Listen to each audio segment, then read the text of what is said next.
सेवा में त्रिलोकनाथ, अयोध्या नगरी, भारतवर्ष। विषय ग्लानि। प्रिय राम, कल रात एक स्वप्न देखा। रेशमी आवरण से सुसज्जित, माथे पे हीरे का ताज पहने एक स्वर्ण सिंहासन पर विराजमान था।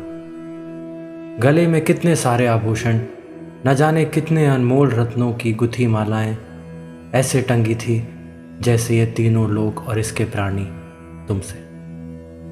सामने ये विशाल सा दरबार, जिसकी मखमली कालीन से आवृत भूमि क्षितिज तक जाकर मानो आकाश को चूम रही हो। सारे प्राणी मेरे आगे नतमस्तक, जैसे भूलोक का स्वामी मैं ही हूं। अगले ही क्षण मैं गर्म झील में हूं। चारों ओर सफेद तुषार का मुकुट पहने मानो गिरिराज स्वयं मेरी रक्षा में अचल थे। पानी से गुलाब की सुगंध, जैसे माया अपने सबसे मोहक रूप में मुझे लुभाने आई हो।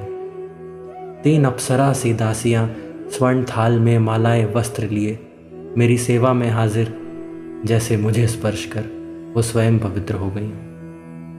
आह, लग ही नहीं रहा था कि स्वप्न है, और शायद ना भी हो। कौन पुष्टि करेगा इसकी? हाँ, मेरा तन सुप्त था, पर मैं तन थोड़े ही ना हूं। ऐसे ना जाने कितने स्वप्न जी चुका हूं। कभी किसी में राजा, किसी में निर्धन, किसी में व्याध, किसी में संत, और किसे पता कि वे जन्म थे मेरे या केवल स्वप्न। पर राम, मुझे क्षमा करना। मैं आंखें खोलकर भी वैसे ही जिया जैसे आंखें मूंद कर।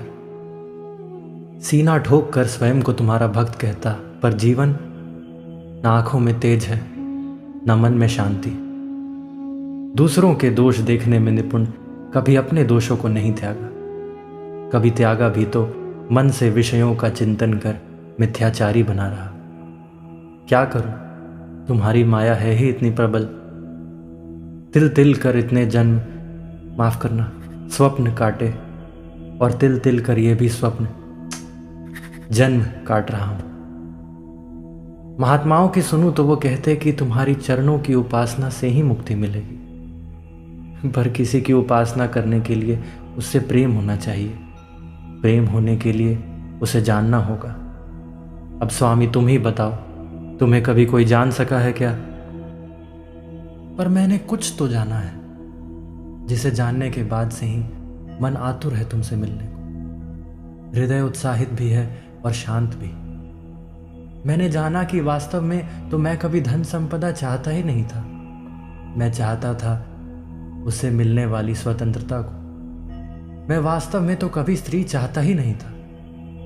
मैं चाहता था उसकी काया भोगने पश्चात मिलने वाली तृप्ति को, उसके आलिंगन से होने वाली प्रेम की अनुभूति को। मैं वास्तव में कभी यश कीर्ति चाहता ही नहीं था।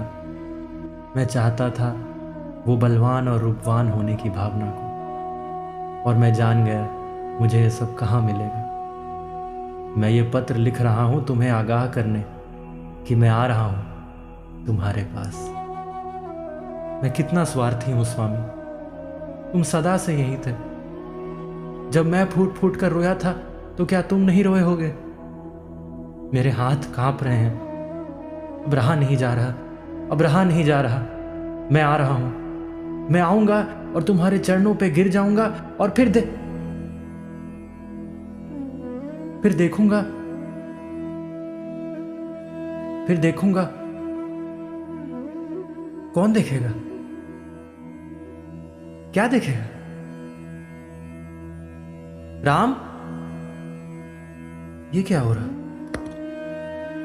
राम, मैं कौन हूं?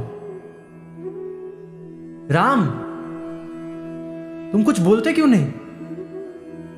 तुम सुनते क्यों नहीं? राम, राम, राम, तुम, राम, मैं, राम, मैं तुम्हारा।